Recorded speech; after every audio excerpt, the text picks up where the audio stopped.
तो दोस्तों आपका फिर से स्वागत है हमारे रूफटॉप ऑर्गेनिक्स में। मैं हरीश जोशी आपका स्वागत करता हूं। और आप देखिए मेरे अडेनियम कितने अभी भी बहुत अच्छे खिल रहे हैं। वैसे अभी इसका लास्ट टाइम है, धीरे धीरे ये फ्लावरिंग कम हो जाएगी। और हालांकि अब इसके थोड़े थोड़े पत्ते आप देख रहे हैं इस प्रकार से पीलापन आना स्टार्ट हो गया है और फूलों की थोड़ा साइज भी छोटा हो गया है और थोड़ा सा जो चमक है वो भी इनमें पहले के मुकाबले थोड़ा सा कम हो गई है। लेकिन दोस्तों अगर मैं आपको दिखाऊं तो अभी भी आप देखिए, ये देखिए फ्लावर्स इसमें निरंतर आ रहे हैं। कुछ सीड पॉड्स भी हमारे बन रहे हैं, लेकिन ये सीड पॉड्स शायद हमारे फरवरी तक ही हमारे पूरे मैच्योर हो पाएंगे दोस्तों, क्योंकि सर्दियों के अंदर ये बहुत धीरे धीरे होते हैं। हमारी जो आज की वीडियो है वो आप ये जो देख रहे हैं मेरे हाथ में, आप सही पहचान रहे हैं, ये है एप्सम सॉल्ट।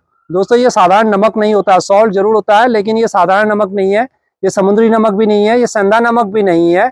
ये एक थोड़ा सा केमिकली इसको बनाया जाता है, प्योर ऑर्गेनिक रूप में भी हम इसको नहीं कह सकते, लेकिन ये पूरा केमिकल भी नहीं है, इसलिए थोड़ा सा हम इसको अपने गार्डन में जरूर इस्तेमाल करते हैं। और अगर आप भी इसको गार्डन में, आज मैं इसके पूरे डिटेल में आपको बताऊंगा कि ये क्या है, इसका हमें कैसे इस्तेमाल करना चाहिए, कब इस्तेमाल करना चाहिए और दोस्तों कितनी क्वांटिटी में इस्तेमाल करना चाहिए। हम सब जानते तो हैं कि एप्सम सॉल्ट प्लांट्स के लिए बहुत ज़्यादा जरूरी होता है, लेकिन हम इसको अंधाधुंध डालते रहते हैं, ज़्यादा मात्रा में डाल देते हैं। जब जहाँ हम जिन चीज़ों की मात्रा थोड़ा उसकी प्लांट के रिक्वायरमेंट से ज़्यादा करेंगे तो आपका प्लांट बीमार हो जाएगा। आप देखिए आपको फिर वो रिजल्ट देगा नहीं। तो हर चीज़ की आपको क्वांटिटी पता होनी चाहिए। यही छोटे छोटे टिप्स हम आपको बताने की कोशिश करते हैं। तो दोस्तों आज हम बात करते हैं एप्सम सॉल्ट की। एप्सम सॉल्ट बेसिकली जो इसमें कंटेंट होता है वो होता है इसमें मैग्नीशियम और सल्फर, मैग्नीशियम सल्फेट इसको बोलते हैं, और साथ में प्लस इसमें ऑक्सीजन आता है। ऑक्सीजन की मात्रा भी इसके अंदर बड़ी अच्छी होती है। इसी ऑक्सीजन की मात्रा के कारण कहा जाता है इसको कि आपका प्लांट अगर शॉक में जा रहा है या आप प्लांट को रिपोर्ट कर रहे हैं, जैसे एडेनियम प्लांट वगैरह भी कई बार आप रिपोर्ट करते हैं, तो आप थोड़ी सी मात्रा इसकी पानी में डालते हुए थोड़ा सा एप्सम सॉल्ट उसके अंदर मिला दीजिए, तो आपका प्लांट जो है मरेगा नहीं। ये एक बहुत अच्छी टिप्स है दोस्तों, इसको ध्यान रखिए। तो अपने गार्डन में जरूर एप्सम सॉल्ट को थोड़ा सा रखा करें।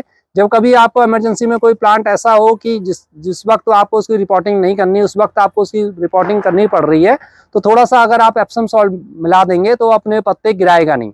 हम लोग प्लांट बाजार से खरीद के लाते हैं, फिर उसको रिपोर्ट करते हैं, चाहे वो हिबिस्कस का हो या कोई दूसरा प्लांट हो, तो अक्सर हमने देखा है कि उसके पत्ते धीरे धीरे पीले होते हैं और फिर वो सारा झड़ जाते हैं, और पत्ते झड़ने के बाद वो धीरे धीरे प्लांट हमारा मर जाता है। दुख होता है दोस्तों, और फिर धीरे धीरे हमारी गार्डनिंग खत्म होने लग जाती है जब हमारे साथ बार बार ऐसा होता है।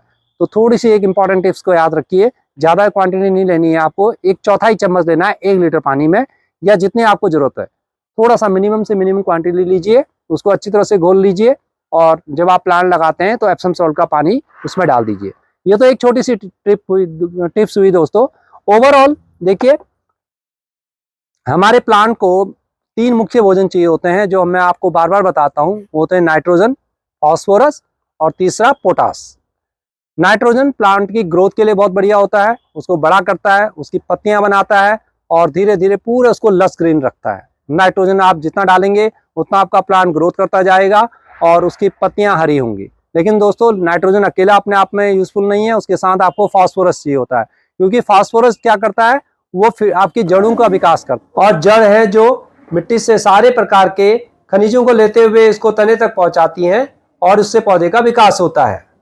और फास्फोरस के साथ साथ पोटास का अधिकतर हम इस्तेमाल करते हैं आपसे बार बार कि आप जब फ्लावरिंग आ रही हो तब पोटास डालिए। ऐसा नहीं है दोस्तों, जब प्लांट हमारा ग्रोथ कर रहा होता है उस वक्त भी उसको पोटास की जरूरत होती है, तो थोड़ा थोड़ा क्वांटिटी उस वक्त भी हमें डालनी होती है। और वो आप जब अपनी वर्मी कंपोज या जो भी गोबर की खाद डालते हैं वो आपको नेचुरल रूप में उसमें मिल जाता है।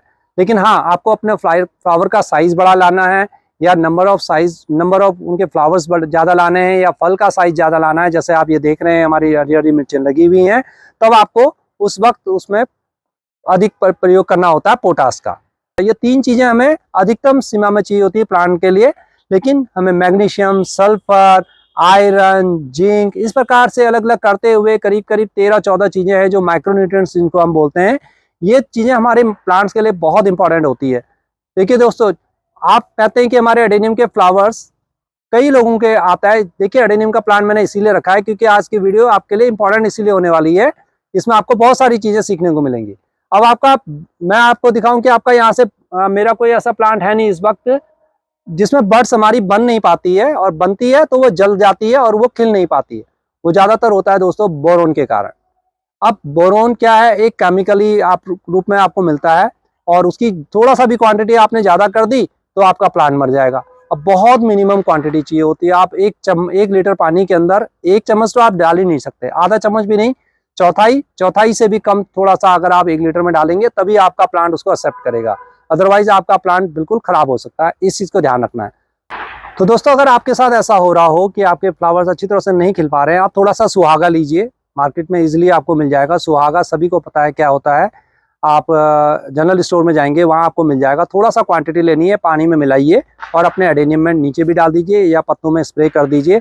आप देखेंगे कि आपकी ये जो समस्या है वो सॉल्व हो जाती है। दोस्तों उसके अलावा आप एप्सम सॉल्ट को अपने एडेनियम में भी इस्तेमाल कर सकते हैं। जब आप इसकी रिपोर्टिंग करते हैं या फिर आप बीच बीच में कभी 1-2 महीने में थोड़ा सा, जो बहुत ज़्यादा क्वांटिटी की आवश्यकता नहीं मिलती है, क्योंकि इसमें माइक्रोन्यूट्रिएंट्स की हमेशा मैं बात करता हूँ, वो जरूर चाहिए होते हैं इसको, तो थोड़ा सा वो डाल दीजिए अगर आपके पास अवेलेबल है। नहीं है तो आवश्यक नहीं है। तो दोस्तों हम वापस आते हैं एप्सम सॉल्ट पर कि और किन चीज़ों में हम इसका इस्तेमाल कर सकते हैं। दोस्तों जो एप्सम सॉल्ट है, देखिए आप अपने इंडोर प्लांट्स, आपके पास अगर इंडोर प्लांट्स हैं तो उसमें ज़रूर इस्तेमाल करा करें। आपकी पत्तियों को बहुत हरा बनाएगा, घना बनाएगा पेड़ को, और आपके पेड़ों में, प्लांट्स में ये फंगस नहीं लगने देगा। तो जो आपको कैसे यूज़ करना है, आपको 4 लीटर के अंदर 1 चम्मच पानी, 1 चम्मच इसको लेना है और उसमें 4 लीटर पानी आपका होना चाहिए, ये ध्यान रखिए। 4 लीटर में 1 चम्मच डालते हुए पूरे प्लांट को अच्छी तरह से नहला दीजिए, सिर्फ महीने या 1.5 महीने में एक बार बस। उससे ज़्यादा इस्तेमाल नहीं करना है, इसको बारंबार इस्तेमाल नहीं करना है, और बहुत कम क्वांटिटी। आपने थोड़ा सा भी क्वांटिटी ज़्यादा करी तो आपके प्लांट को नुकसान हो जाता है। तो आप अपने इंडोर प्लांट्स में इसको इस्तेमाल करके देखिए, फंगस की समस्या आपकी दूर हो जाएगी, जो आपके प्लांट्स मर जाते हैं, और पत्ते आपके चमकदार बनेंगे। और दोस्तों क्या होता है, जब हम इसको डालते हैं तो पत्ते हमारे चमकदार बनते हैं और उससे उनकी जो फोटोसिंथेसिस प्रोसेस होती है वो बहुत तेज़ हो जाती है, और जब फोटोसिंथेसिस अच्छी होगी तो प्लांट की ग्रोथ अच्छी होगी। तो ये एक फ़ायदा इसका ये है। और दोस्तों अगर आपने लॉन बना रखा है, अगर आपका लॉन बिल्कुल आप उसको ग्रीन चाहते हैं, तो उसी प्रकार से 4 लीटर पानी के अंदर आधा चम्मच मिलाते हुए पूरे लॉन में इसी प्रकार से डालते जाइए पानी को, या आप 1 चम्मच भी ले सकते हैं। तो पूरा स्प्रे कर दें उसको, अच्छी तरह से उसको ड्रेंच कर दें किसी फुहारे से पानी डालते हुए। 4-4 लीटर या 5 लीटर में भी एक थोड़ा सा बड़ा चम्मच डालते हुए, जो 5 लीटर का कैन आता है, आप अपने लॉन में डालिए। आप फिर देखिए लॉन में घास बहुत अच्छी लगेगी आपकी, और बहुत अच्छी उसकी ग्रोथ होगी।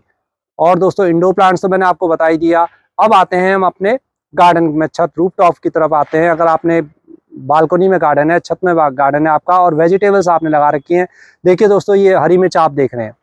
हरी मिर्च के अंदर और टमाटर के अंदर अगर आप एप्सम सॉल्ट का प्रयोग करेंगे तो ये आपको बहुत ही अच्छा रिजल्ट देगा। आपका मिर्च का साइज भी बहुत अच्छा आएगा, इनकी क्वांटिटी भी बहुत अच्छी आएगी, और इसका टेस्ट तो अच्छा होगा ही होगा, लेकिन साथ में इसमें एक चमक भी रहेगी मिर्च में। और दोस्तों ये आपके प्लांट को जो है पेस्ट फ्री करेगा।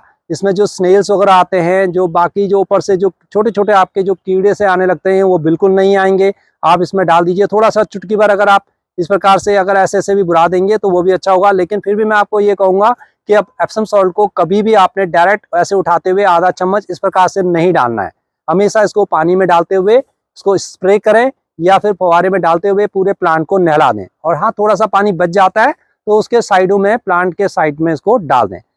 और दोस्तों अब विंटर आ रही है, विंटर के अंदर अगर आप टमाटर की अच्छी सब्जी लेना चाहते हैं और अच्छी फसल लेना चाहते हैं तो एप्सम सॉल्ट का प्रयोग जरूर करें। अब दोस्तों इसको गुलाब की अगर मैं बात करूं तो गुलाब को एप्सम सॉल्ट बहुत पसंद है।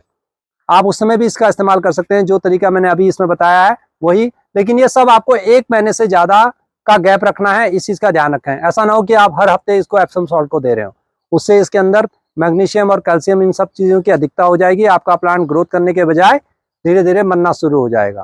तो 1 महीने में 1 लीटर पानी के अंदर आधा चम्मच आपको इस्तेमाल करते हुए अपने गुलाब को अच्छी तरह से नहलाइए। फिर देखिए आपका गुलाब भी ग्रोथ की तरफ बढ़ेगा। तो दोस्तों आपको लीफी वेजिटेबल्स जितनी भी, आज जैसे आपका पालक होगा, मेथी होगा या मूली होगी, इन सब के अंदर इसको इस्तेमाल नहीं करना है। साथ में बीन्स का अगर आप लगा रहे हैं तो उसमें भी इस्तेमाल एप्सम सॉल्ट को बिल्कुल मत करिए।